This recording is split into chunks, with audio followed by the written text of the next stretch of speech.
Село Пыелдино. Этот населенный пункт из множества деревень в Сысольском районе Республики Коми считается одним из самых протяженных – около 9 километров. Здесь, в маленькой деревеньке Азынпом, в которой всего около десятка домов, в июне 1922 года родился будущий герой Советского Союза Иван Павлович Горчаков. В 1987 году мы начали сбор материалов по истории села Пыелдино, для того, чтобы потом в музей и представить все это. К тому времени стало известно, что в Ленинграде проживает герой Советского Союза Иван Павлович Горчаков, уроженец села Пыелдино. Мы решили написать ему. Написали, о чем-то спрашивали, впоследствии попросились в гости. Ответ пришел: да, приезжайте. Так началась история знакомства обычных сельских ребят с героем Советского Союза Иваном Павловичем Горчаковым. Идейным вдохновителем проекта была Ольга Васильевна Александрова, преподаватель русского языка и литературы. Именно она организовала первую поездку с ребятами в Санкт-Петербург. Встречи с Иваном Павловичем Горчаковым мы запечатлевали на фотографиях. Вот поездка в 1994 году на данной фотографии запечатлена. Третья поездка в 2000 году. Надо сказать, что сразу же расположило обаяние этого человека. Он скромный, добрый, совершенно не выставляющий свой подвиг. Еще, пожалуй, более к нему расположило то, что Иван Павлович очень вспоминал о своих родных местах, несмотря на то, что был увезен родителями, когда ему еще и года от роду не было. В музее Пыелдинской средней школы бережно хранят память об Иване Горчакове и его подвиге. В 2000 году школьники записали воспоминания героя и его супруги, блокадницы Марии Афанасьевны. Вместо музея ребята сами проводят для гостей экскурсии, рассказывают о жизни своего героя. Отец Павел Васильевич Горчаков родился в деревне Азынпом, а мама Кузиванова Ульяна Степановна в деревне Кузивансикт. Сами жили в деревне Азынпом. Павел Васильевич Горчаков был портным. Его звали Орда Павел, то есть впереди идущий. На родине своих предков Иван прожил недолго. Его отец, Орда Павел, был довольно известным человеком на селе. Но его ценили не только в родном Пыелдино. В 20-е годы прошлого века многие пыелдинцы ездили на заработки в Сибирь. Павел Васильевич не был исключением. Высококлассного мастера все время уговаривали переехать в Ишим. Но он не спешил. Ему было жалко оставлять добротный дом в родном селе, расставаться с родственниками и друзьями. Однажды все же Горчаковы решились. Не в Америку же едем, на свои же земли отправляемся. Заскучаем, выйдем в отпуск и съездим в Пыелдино, сказал Орда Павел после долгих раздумий. И в 1923 году семья Горчаковых насовсем переехала в Сибирь. Жили в различных городах Урала. По воспоминаниям Ивана Павловича Горчакова, 5-6 лет жили в городе Ишим, после приехали в село Абадское, где он окончил 6 классов. Тогда же отец работал портным, а мама работала в детском саду. В Абадском Иван впервые посмотрел кино легендарного Чапаева.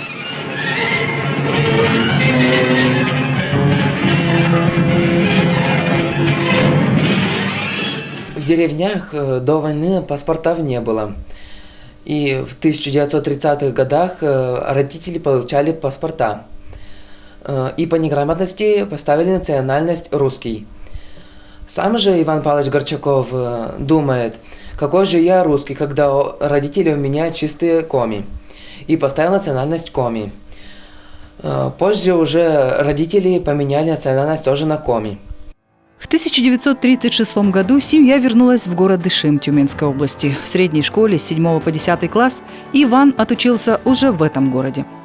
Юноша готовился стать энергетиком, мечтал зажигать огни на просторах севера. Но учебу пришлось отложить. Его призвали в Красную армию и отправили на Дальний Восток.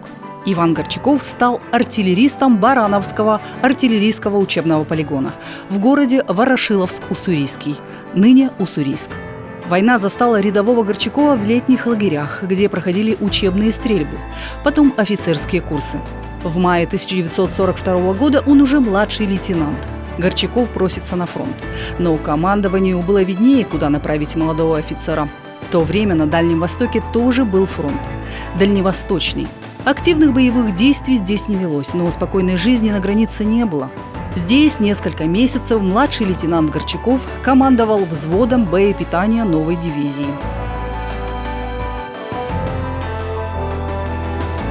В феврале 1943 года в должности командира взвода зенитной артиллерийской батареи в составе 8-й кавалерийской дивизии он прибыл на Центральный фронт.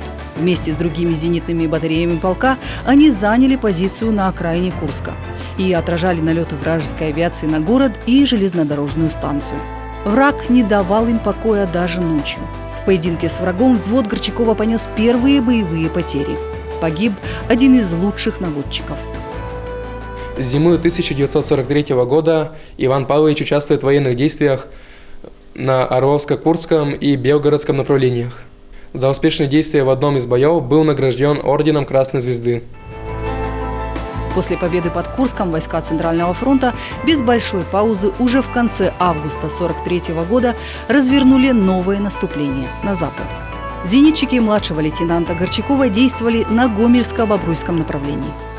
Их путь проходил через Десну, затем реку Сож на участке южнее Гомеля. Именно здесь, после тяжелых боев, произошло важное событие.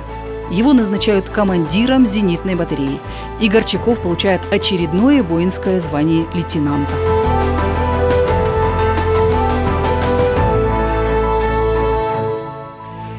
Затем горчаковцы участвовали в форсировании Днепра. Зенитчики не были в первых рядах штурмующих западный берег. На них лежала другая задача – надежно прикрывать паромные переправы и мосты. С рассветом появились немецкие самолеты.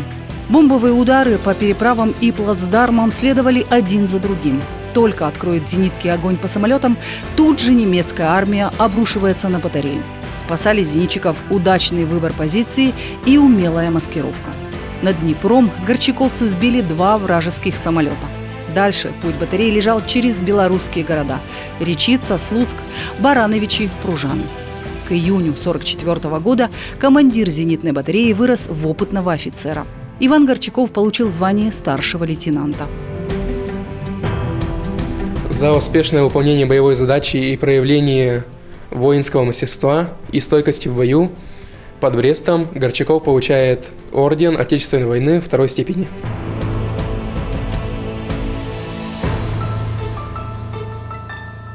И вот Иван Горчаков уже на польской земле, близ реки Буг. Армии Первого Белорусского фронта, уставшие и поредевшие в длительных боях, стояли в обороне под Варшавой. Готовилась новая наступательная операция завершающего этапа войны. На западном берегу Нарев, в районе населенного пункта Дзбанидзе, к северу от Сероцка, зенитная батарея под командованием Ивана Горчакова удерживала плацдарм. Противник упорно пытался выбить советские войска с этого плацдарма, обстреливая их шквальным артиллерийским и минометным огнем. По несколько раз бомбили с воздуха, но безуспешно. 4 октября 1944 года. Утро. Противник вел себя спокойно и не подавал никаких признаков к нападению. Как и всегда, Иван Горчаков проснулся между 5 и 6 часами, вышел из землянки. И вот в этот момент страшный грохот потряс землю. Рядом разорвался тяжелый снаряд. Передний край окутало дымом. «Тревога! Все по местам! Подготовить орудия к бою!» – скомандовал Горчаков. Шквал огня нарастал. Весь плацдарм окутало дымом. То и дело рвались провода, связывающие командира батареи с орудиями и разведчиками. В сплошной грохот слились залпы. Под ногами содрогалась земля. Противник прорвал оборону на стыке 2 дивизий. Батальоны первого эшелона отходили. Их командир был убит. На батарее Горчакова нашли пристанище до 150 стрелков. Каждой группе комбат указал сектор обороны. Все беспрекословно выполняли его команды. Гул моторов нарастал. Иван Павлович отчетливо видел, как по склону высотки ползли бронированные чудовища. Сам Геббельс говорил, Нарвский плацдарм являлся ключом, открывавший путь к Берлину. И всем стало ясно, что плацдарм надо удержать любой ценой. В школьном музее я читал воспоминания Ивана Павловича Горчакова об этом бое. Плацдарм был по линии фронта около 25 километров. Но, как я узнал позже, здесь участвовало около 20 тысяч солдат и офицеров, около 4 тысяч пушек и минометов. Сначала враг пошел в наступление, и нам под давлением пришлось отступать к реке. Но батарея Горчакова была впереди пехоты, и тогда командир решил перевести оружие на противотанковую оборону, так как батарея приближалась свыше 30 танков типа «Тигр». Эти танки одним за другим уничтожались нашей батареей, но и наши орудия были разбиты. Тогда мы решили организовать оборону ручными и противотанковыми гранатами. Противник был остановлен, плацдарм был удержан до прихода наших. 7 октября 1944 года Советское информбюро сообщило, что на правом берегу реки Нарев в течение 2 дней шли тяжелые бои. Противник собрал здесь много танков, пехоты, намеревался одной атакой уничтожить плацдарм. Но советская пехота и артиллеристы бесстрашно выступили против фашистов, и тем пришлось отступить. В 2-дневном бою было разбито более 200 фашистских танков. Более 30 вражеских танков при поддержке пехоты предприняли контратаку против батареи Горчакова. Артиллеристы уничтожили 7 танков и большое количество солдат и офицеров противника.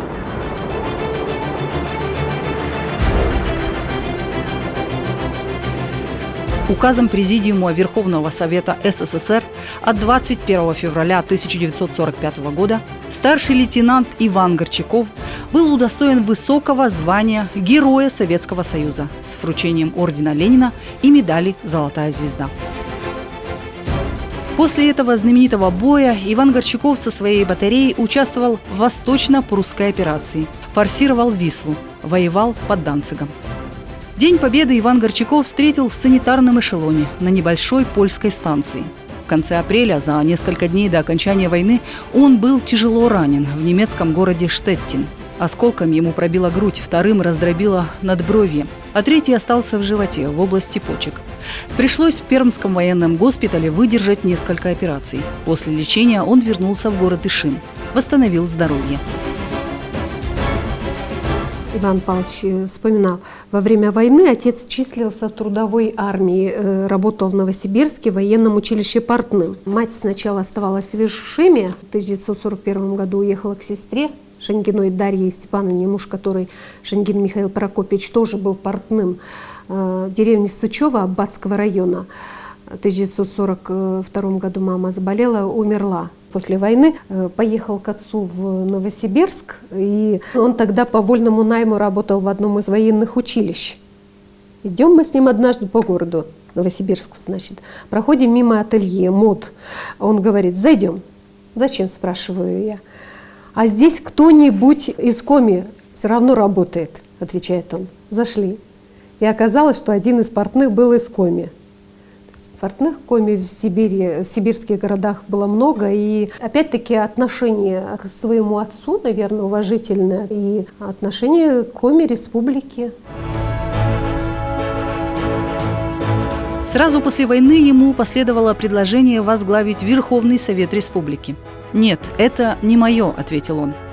В 1946 году капитан Иван Горчаков чуть больше года проработал начальником отдела кадров обувной фабрики. Затем его пригласили в управление МГБ СССР по Тюменской области и предложили стать кадровым сотрудником органов госбезопасности.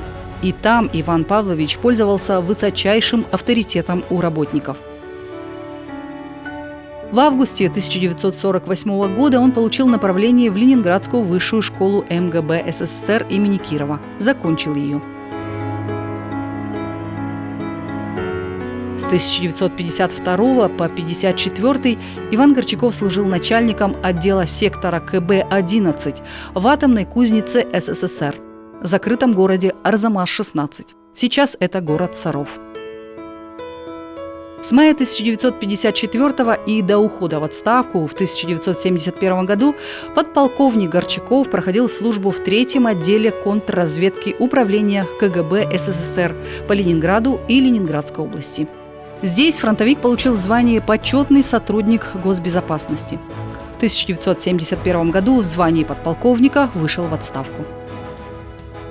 В 1975 году Иван Горчаков приезжал на родину, встречался с руководителями республики и района. Посетил родные пыелдинские места, школу.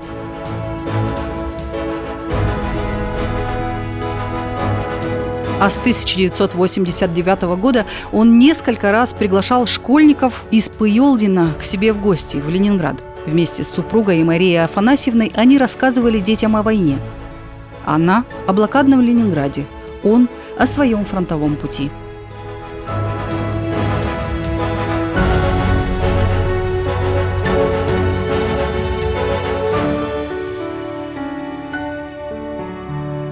Мы каждый раз встречались в уютной маленькой петербургской квартире Горчаковых, где тоже все располагало к доброй беседе. За чашкой чая, за даже угощением вспоминал Иван Павлович весь свой боевой путь. Наши пыелдинские ребята посещали Ивана Павловича Горчакова в Санкт-Петербурге и задавали вопросы.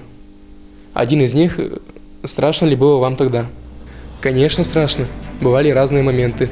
Например, на Днепре. Позиция огневая была в 1,5 километрах от реки. Самолеты летят. Вот бы в щель спрятаться, а нам же нельзя. Мы должны стрелять сами по самолетам. Запомнился крепко и еще фашистский налет под Орлом, когда после, казалось бы, смертельно страшного налета не было ни одного раненого на батарее. При каждой встрече Иван Павлович дарил нам либо какие-то личные вещи свои, документы, допустим, диплом об окончании Ленинградского государственного университета, награды. Вот увлечен был коллекционированием значков, значки подарил. Подарены были книги, вот эти книги, даже в разные поездки, разные встречи, разные книги. Часы именные, документы, фотографии, ну, вот, полный семейный альбом, большое количество фотографий семейных, начиная с фотографий вместе с родителями, вот Иван Горчаков, фронтовые фотографии здесь вот, в разные годы, фотографии послевоенные, видимо, встречи с однополчанами, семейные фотографии вместе с Марией Афанасьевной.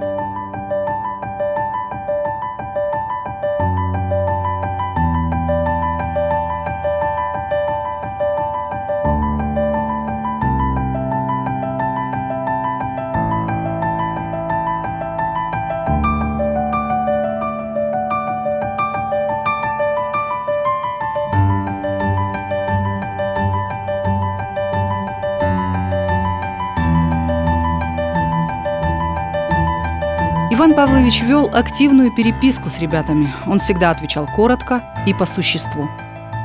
Отвечаю кратко на поставленные вами вопросы. Непосредственно на фронтах Отечественной войны я находился с февраля 1943 года.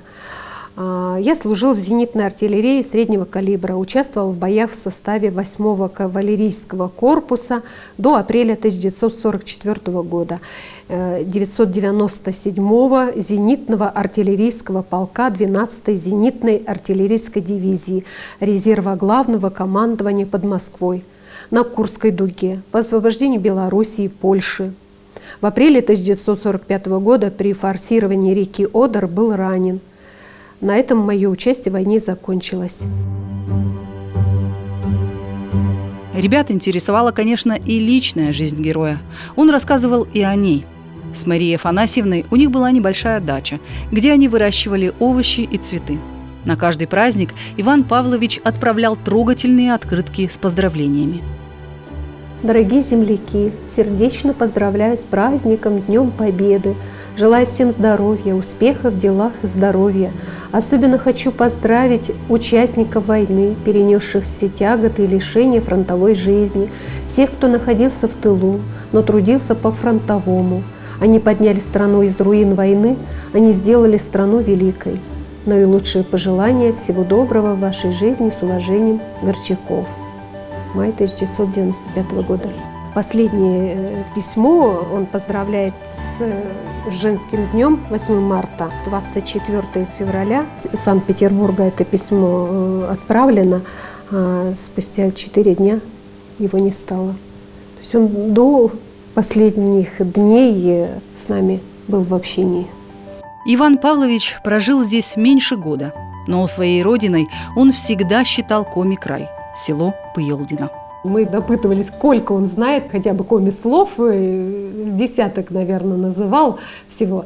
Но, несмотря на это, все-таки отношение было уважительное к коми-народу и к коми-земле. И это отношение сохраняется в супруге ведь, уже в вдове Марии Афанасьевне. Вот вчера же по телефону она закончила наш разговор своими теплыми, добрыми пожеланиями всей коми-земле. Вот. Пусть процветает коми-земля, она сказала, развивается, и все будут здоровы, коми-люди. И это здорово.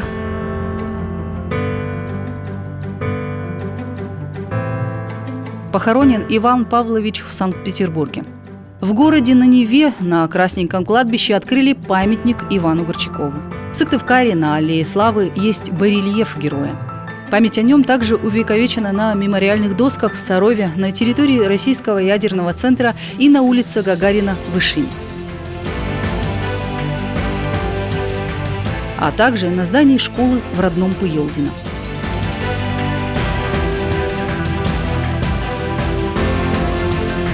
После смерти Ивана Павловича в музей был передан его китель с наградами.